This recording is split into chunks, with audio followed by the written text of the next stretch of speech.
So this is a little metal wood bedside table that's a similar concept to the TV stand that I built a little while back, and basically kind of based it off of a 120-foot stick of 1-inch square tubing. So I got that at the place I usually get my metal, and had it cut down into 3 80-inch sections there so it'd fit in the back of my truck, and cost all $13.35. So I got the the bigger pieces, and then I cut them down to the smaller pieces there that I wanted with my bandsaw, and found on these oily mill scale tubes that these Sharpie paint pens work pretty well. You just gotta let the paint dry for a second, but seems to stay on there pretty decent. This is just a little couple nails with the heads cut off, and a little thin piece of metal that I use as a little roller. So I'm guiding the metal pieces there through and cutting them with my little bandsaw. I've thought about trying to do a modification with this stand of or you could use the little bandsaw in a horizontal style position, but I've kind of found with just guiding it through by hand is probably, for me, gives me the best, the straightest cuts, even opposed to using a fence or something like that, because the blade, with this cheapy bandsaw, it wants to kind of wanders either way sometimes, so it's easiest just to guide it through, follow your lines, and you can get really nice straight cuts. So yeah, I got everything cut up here, had got it all marked out and everything, so I know which pieces are what, and had a little bit of extra there, so I decided to polish all the metal down, to give it a kind of a shiny finish. And this is one of those little quick strip woven disc things, and worked really well. Cost about $10 from Home Depot, and pretty well used it all up on this one application. So may try some of the cheap $5 ones from Harbor Freight next time. But just checking my measurements here, making sure everything's nice and square before I start welding it up, tacking it together and such. So that's kind of a nice way, especially if it's something big like a trailer frame or something. Just measure your opposite ends there and get them the same if you want to make sure everything's nice and square. So basically, I did the 45 degrees on the very top piece there, and just welded my legs onto there, and then used put the 4 pieces for the middle shelf in the center there, and just using a little vice grip here as a prop. It's always good to have everything in a comfortable position, get everything at a comfortable height when you're welding stuff. So this is the for the second shelf there. The frame's basically turned upside down here, but I just used the golden ratio to determine the height, which was essentially the height or the length of the long tube there, and divided by 1.61. So that gave me a nice visually attractive spot for that second shelf.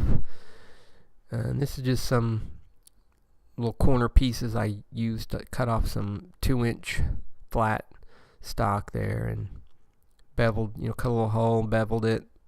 That's just a little 1/2-inch spacer.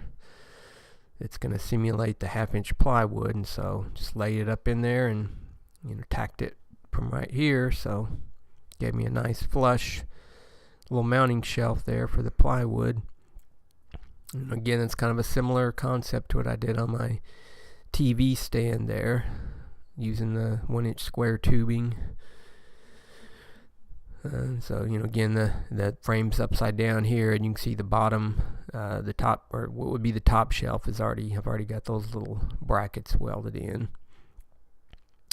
Just cutting the 2 little pieces there of the the plywood. This is just some birch plywood that I had left over from some other projects, so I figured it would be, still have some left over, I guess. So it's just using it for this little project. And got the little strip of metal just clamped down on the end there, using that as a fence to get some nice straight cuts here, so that seemed to work out pretty well. And then I did, I had to work them just a little to get them to fit inside the little frames and such, but not really much. Just sanded them down, rounded the corners off and such, so got each one to where they fit really nice. And then this little table's it was a gift from my wife for a graduation present, and so I let her pick out the the stain. So we just did some Danish oil on the couple coats of Danish oil, dark walnut on the wood, and then some, I just on the shiny metal I just went did some clear enamel over on top of that. And I marked the holes, once I got the pieces where they, were setting in on each individual shelf, and then just set the drill to probably somewhere around 3/8, maybe not quite 1/2 inch, so it doesn't go all the way through, but just set the little depth gauge there so they all went, drilled a pilot hole that's all the same hole there, so it makes it pretty easy when you set that little depth gauge. That's the piece marked on a certain tab that's on the front, so I would know which holes line up with which piece of the wood. Just use some little 1/2 inch beveled screws, so that I know the plywood's 1/2 inch, but with the thickness of the little bracket, it you don't quite have the end of the screw protruding through the end of the plywood there. So, but yeah, just getting the shelves bolted up here, and then as far as on the end of the legs, I put some little feet pads in there, and basically what I did was just cut some chunks of scrap wood, like some old 2x4s or something, and just cut them down into the little squared section that would hammer down into the ends of the legs there. And then I just used some of these little threaded guides, just a little plastic insert, and I drilled the holes for them, and a couple of them just didn't want to set in there without coming out, so I just put some little 2-part epoxy here, and that worked out really well. So yeah, that's the little wood block there, and just basically just epoxy those things in there. The threaded insert, it's just a little plastic threaded insert, so I figured this would work well to keep them in place there. So, but with 4-sided setup, it nice to be able to keep it level and such.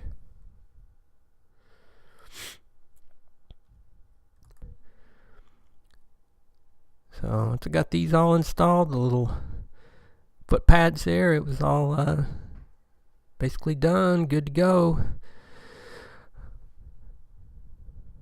And came out pretty decent. So yeah, that's basically gonna do it for this little project. Actually been working on quite a few other projects, so if you found this interesting, be sure to check out some of the other ones on my channel, or subscribe. Feel free to comment, like, all of those things. So yeah, thanks for watching.